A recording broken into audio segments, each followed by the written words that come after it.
मेरे बेहद पसंदीदा कवि नरेश सक्सेना जी की कविता, मेरी पसंदीदा कविता चंबल एक नदी का नाम, वो मैं पढ़ना चाह रहा हूँ एक बार अपनी आवाज़ में। जिस कविता को पढ़ने के बाद स्वयं मेरे भीतर क्रांति उद्घाटित हुई और मुझे लगा, चूँकि खुद भी मैं चंबल से हूँ, कि ये हमारी जिम्मेवारी है कि क्रांति पुनः पुनः उद्घाटित होती रहे। चंबल एक नदी का नाम। यह महाराजा रंतिदेव के अग्निहोत्र में काटी गई सहस्त्रों गायों और बछड़ों के बहे खून से बनी नदी। यह वेद व्यास के शांति पर्व से निकली एक अशांत नदी। बेईमान शकुनी ने अपने पासे फेंके यहीं, संपत्ति और सिक्कों के बदले पत्नी हारी गई यहीं, और पांचों पतियों और पितामह की सहमति से सबने उसके वस्त्र उतरते देखे। यह सबके आहत वचनों से अभिशप्त नदी। चंबल के तट तीर्थ नहीं, प्राचीन सभ्यताओं का कोई नगर, न मेले पर्व तीज त्योहार, न पूजन हवन, न मंत्रोच्चार। भयानक भाएं भाएं सन्नाटा भरी कटी फटी विकराल कंदराएं चंबल के आर पार छत विक्षत कर डाली हो जैसे। खुद अपनी ही देह किसी विक्षिप्त स्त्री ने सहसा धीरज खोकर टेटी करील झरबेरी और बबूलों के जंगल में उड़ती हूं करती रेत और सदियों का हाहाकार। चंबल के तट तीर्थ नहीं, उसके बारे में प्रसिद्ध है।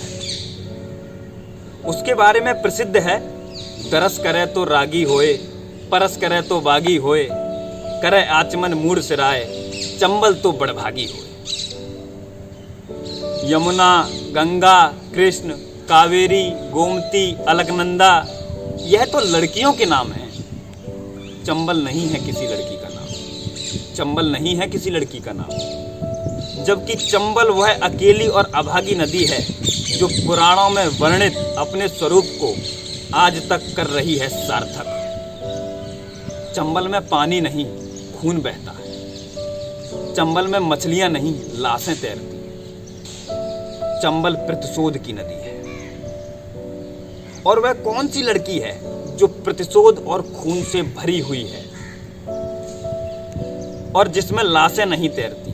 फिर भी शारदा, सई चिप्रा, कालिंदी तो लड़कियों के नाम है। चंबल नहीं है किसी लड़की का नाम। चंबल नहीं है किसी लड़की का नाम। और वे नदियां जिनके नामों पर रखे गए लड़कियों के नाम और जो स्वर्ग से उतरी थीं धरती पर हमें तारने, आज खुद अपने तारे जाने के लिए तरस रही।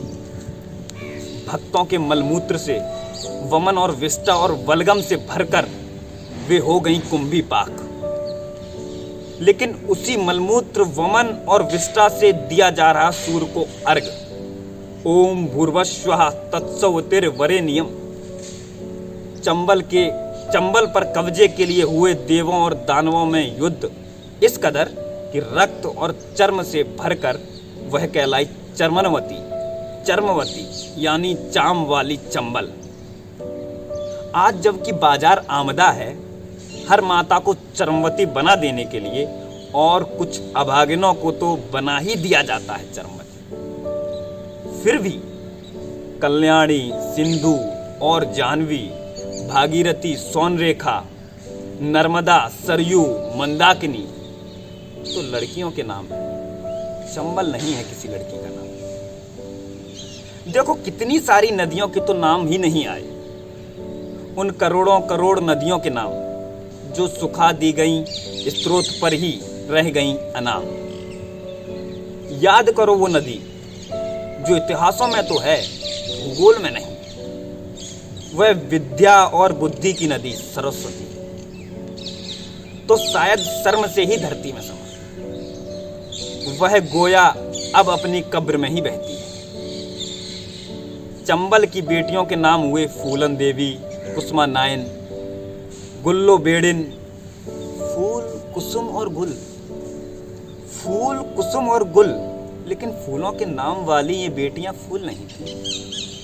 फूलों को नंगा नहीं किया जाता, झोंटा पकड़कर घसीटा नहीं जाता, फूलों को जलती हुई बीड़ियों से दागा नहीं जाता, कोमल अंगों में मिर्ची भरकर कुबलाया नहीं जाता।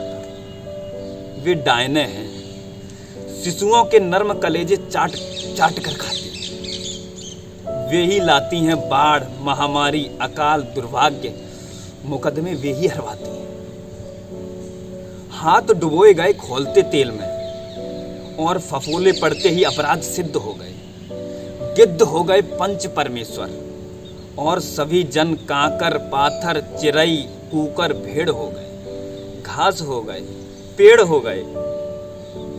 फूलों के मुंह से निकली कुछ बुदबुद पर चिल्लाया ओझा, लो सुन लो, इसने स्वयं कबूला अपना डायन होना। अब ये मेरे हाथों मुक्ति। 14 की या 15 की गुल्लो बेड़िन ने जब देखा पूरी पंचायत हत्यारी है और अगली उसकी बारी है, तो जान बचा कर भागी। कुछ कहते गुल्लो नागिन थी, कुछ कहते बस नाचने वाली बैरागिन थी। कैसी दागी कैसी बागी, कहते हैं डाकू लाखन ने पीछे से और पुलिस ने उसके सीने पर गोली दागी। उस पर ना कोई लेख, ना ही अभिलेख में उल्लेख। पुलिस का कहना है किंवदंती है आज भी, किंतु गोहद बैसली नदी वाली राहों से राहें बचती हैं। कहते हैं सारी रात वहां गुल्लों के घुंघरू बजते हैं।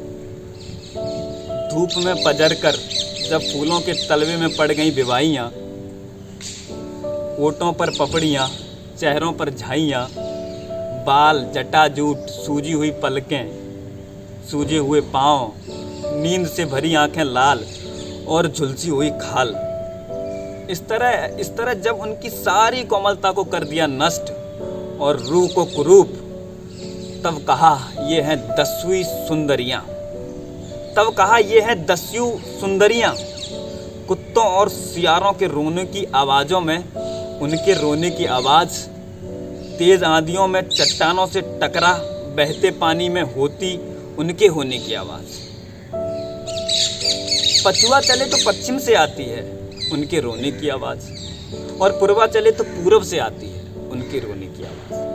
और जब किसी दिशा में चलती नहीं हवाएं, होती हैं साएं साएं, तब लोग समझ लेते हैं यह उनकी बेहोशी की आवाज।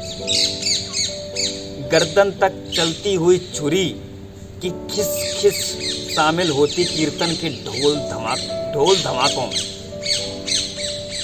कहते हैं एक दिन उन फूलों ने अपनी पनाइयों में भरकर पेशाब पिलाई उन बलात्कारियों को और पेड़ों से बांधकर उनके प्रजनन अंगों के चिथड़े उड़ा दिए। फूल कैसे हुए पत्थर, फूल कैसे हुए पत्थर, और पत्थर कैसे हुए रेत। ये फूलों के रेत हो जाने की कथा है, ये फूलों के खेत हो जाने की कथा है, यह फूलों के प्रेत हो जाने की कथा है। चंबल का स्रोत खोजने मत जाना।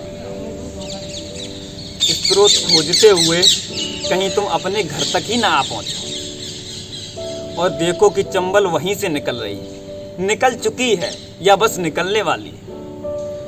सूर्य डूबने के साथ ही जैसे लड़कियों का आकाश भी डूब जाता है, जैसे जैसे छायाएं सिमटती हैं, लड़कियों की जगहें भी सिमटना शुरू हो जाती हैं। अंधेरा दाखिल हो उससे पहले ही उन्हें दाखिल हो जाना चाहिए अपने घरों के प्राचीन अंधकारों में। अंधेरा दाखिल हो उससे पहले ही उन्हें दाखिल हो जाना चाहिए अपने घरों के प्राचीन अंधकार में। लेकिन एक शाम जब गायें खूंटों की तरफ, बकरियां बाड़ों की तरफ और मुर्गियां दड़बों की तरफ हाँकी जा रही थीं, 3 बहनें निकली घर से बाहर तालाब में डूबने। बड़की बोली पहले मैं डूबूंगी क्योंकि छुटकी को डूबते हुए देख नहीं पाऊंगी। तो छुटकी बोली जिज्जी तुम नहीं रहोगी तो अकेले मुझे डूबते हुए कितना डर लगेगा। सुनकर मछली ने छुटकी को चिपटा लिया और बोली हम तीनों बहनें एक साथ डूबेंगे। छुटकी बोली मछली जब तेरी कमर तक पानी आएगा तो मेरे सिर तक आ जाएगा, एक साथ कैसे डूबेगी। मछली के आंसू आ गए, उसने छुटकी को गोद में उठा लिया। छुटकी बोली मछली तुम्हें तो तैरना आता है, तुम कैसे डूबोगी। मैं गले में पत्थर बांध लूंगी लेकिन रस्सी तो अपन लाए नहीं। मैं चुनरी से बांध लूंगी पत्थर, लेकिन चुनरी तो हट जाएगी। लेकिन चुनरी हट जाएगी तो शर्म नहीं आएगी। नहीं, मछली ने कहा, लाशों को शर्म नहीं आती, लाशों को शर्म नहीं आती।